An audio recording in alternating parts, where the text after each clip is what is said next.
Welcome to GGL news. ఉల్లి రైతులను పరామర్శించిన Congress party నాయకులు.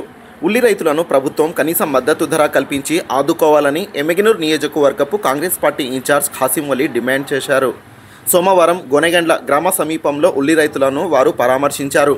అనంతరం కాంగ్రెస్ పార్టీ ఇన్ఛార్జ్ ఖాసిం వలి, యువజన నాయకులు వీరేష్ యాదవ్, కాంగ్రెస్ పార్టీ గోనెగండ్ల మండల అధ్యక్షులు ముల్లా ఖాసిం వలి మాట్లాడుతూ కూటమి ప్రభుత్వం ఉల్లి రైతులకు ఆదుకోవడంలో ఘోరంగా వైఫల్యం చెందిందన్నారు.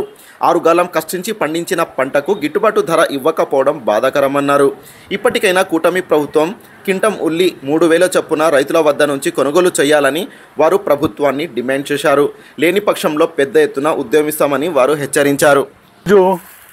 ఈ గోనెగండ్ల మండలంలో రైతు ఉల్లిగడ్డల పంట వేసి అపారంగా నష్టపోయాడని మా దృష్టి రావడంతో మేము ఆయన పొలాన్ని సందర్శించినాము. ఆయన పొలం వేసిన యజమానిని కలిసి చర్చించగా అతను ఉల్లిగడ్డలు వేసే ముందు సాగు చేసుకునేందుకు ఎకరాకి 1,60,000 రూపాయలు ఖర్చు అయింది. కానీ పంట వచ్చే వరకు 1 రూపాయి కూడా చేతికి రాని పరిస్థితి ఏర్పడింది.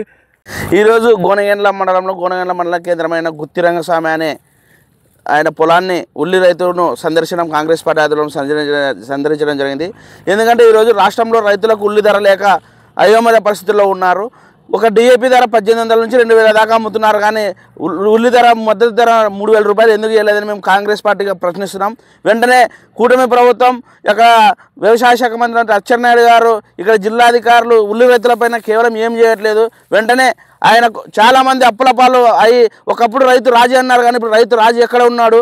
రైతులకు మద్దతు ధర కల్పించాలని, అదేవిధంగా యూరియా ధరలు తగ్గించాలని, ప్రతి రైతులకు సచివాలయం ద్వారానే యూరియా అందించాలని మేము కాంగ్రెస్ పార్టీగా కోరుతున్నాం. నా పేరు వీరేష్ యాదవ్, యువ కాంగ్రెస్ నాయకుడు.